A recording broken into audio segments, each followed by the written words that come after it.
Hello everyone, Lawrence here with the Pilot Scram. I have the Pinion C12 version right here. You can also get the GRX 800 version for a more traditional bike, I guess. The GRX version, 4,000 euros. This full-on lovely titanium gearbox gravel bike, 5,000 euros as a base. Now, there are 4 sizes available, and if those don't fit you, you can pay an extra 500 euros for custom geometry, and there's a lifetime warranty on their bikes as well. That's really nice. So if you want a steeper seat tube or longer reach, shorter reach, whatever you want, they can do it for you. As I already said, this is a gravel bike. That means there's 2 wheel sizes available. You can get 28-inch or you can go 650B. That means that if you go 650B, you can put 2.2-inch wide tires on there for maximum comfort and traction, I guess, or you can go with a road wheel set and get more aero, get faster rolling tires, and those will go up to 50 millimeters. Right now I have Vredestein Ventura tires on here. Great tires, they come stock, wouldn't really change them. Now, the frame itself, this is made out of titanium like every Pilot bike. It's kind of their whole thing. And let me tell you, for gravel riding, having a titanium bike is amazing. It is so comfortable. If you've ever ridden a carbon fiber or an aluminium bike or a steel bike over cobblestone or on gravel, you'll notice all those very small high frequency vibrations you get.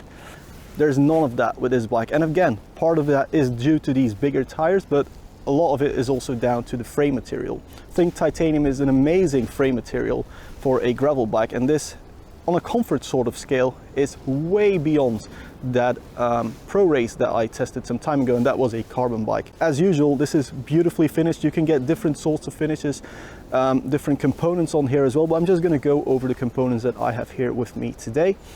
First up are the Ritchie stem, relatively short stem. Again, you can fully customize it, but then there's the handlebars. These are massively flared, makes it very stable when you're in the drops, but the problem with that is that the tops are inwards and the brakes are in a funky sort of position. I'm not really a fan of the handlebars, to be honest. But to me, as much as I love this bike, the single most annoying issue with it is the shifter.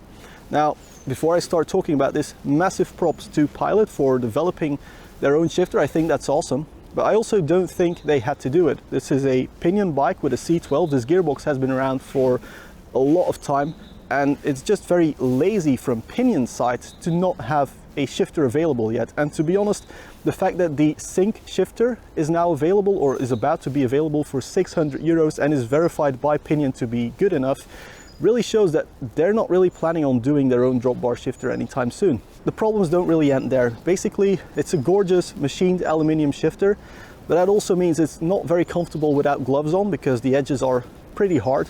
And also, the shifter is on the tops. So when you're shifting, you're going from the drops with your right hand to the top, and there's a lot of movement there. It takes some time to move your hand around. I know that just sounds like nitpicking, but just having to move your hand around really makes it so that you start shifting less and you're always in the wrong cadence, especially when you're doing a sort of short accelerations and then coming to a stop again, like I have to do to make these videos. Now, if you're riding long rides, just kilometers, endless of kilometers on cobbles or on gravel or just tarmac as well, that won't really be as much of a problem. It's just that I don't like to have to take my hand from one position to the other just to shift gears, and that was really annoying to me. The drag that I remembered having last time I rode a gearbox bike was gone. The bike rolls incredibly well, it's super fast, but again, I don't like the shifting situation. Now, luckily there is a GRX 800 version available, so if you want that more traditional sort of Shimano shifter style going, I would definitely go with that over this. I could talk about geometry, but again, you can get custom geometry on this one, so it's a bit irrelevant. The only main thing I noticed was the seat tube angle. Now, this one is at 73 degrees, but as you can see, there's a bit of difference between actual and effective seat tube angle, depending on how high up you have your saddle. For me, I found that with this setback seat post, the saddle is a bit too far backwards, and I feel like I'm on the rear wheel instead of central on the bike.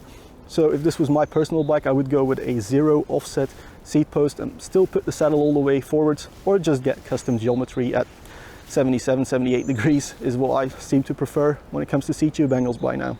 You can get all sorts of different components on here, and I have the OR X2 wheels. Now, OR is actually another small local brand to Pilot. They actually joined forces together. This is not some sort of rebranded generic Asian rim that they just put some stickers on. This is actually a proper wheel brand that just cooperates with Pilot. I think that's really cool, especially when something does go wrong.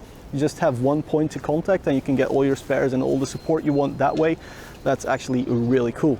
Other components on the bike are of course the Cellitalia XLR, the Ritchie Comp setback seat post, and then the TRP hydraulic brakes. The brakes are actually a lot better than what I remember TRP brakes being like. These are actually really good, really comfortable. I like the drillium on the levers. They just look good, they feel good. It's overall very nice spec on this bike. As I said, you won't really be using this bike for short, aggressive trails, more for like longer gravel rides, bike packing probably as well. And with that in mind, very interesting to know, you have 3 mounts on the underside of the down tube, the top side of the down tube, as well as the seat tube. So you can fit all the stuff you need really. You can also of course fit fenders on the rear and on the front. Those are like proper fenders with metal mounts, not with plastic or rubber straps.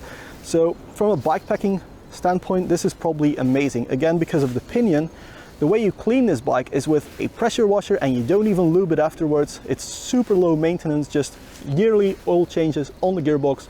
I really like that, especially with weather like this where you're constantly pressure washing your bike. Not even having to oil it up afterwards is just really, really nice. Let's take some time to appreciate the craftsmanship on this bike by starting with the welds. These welds are amazing. I have a bike which has been sandblasted for the logos. You can also get them anodized in different colors, but it's just done so beautifully, so precisely. I absolutely love it.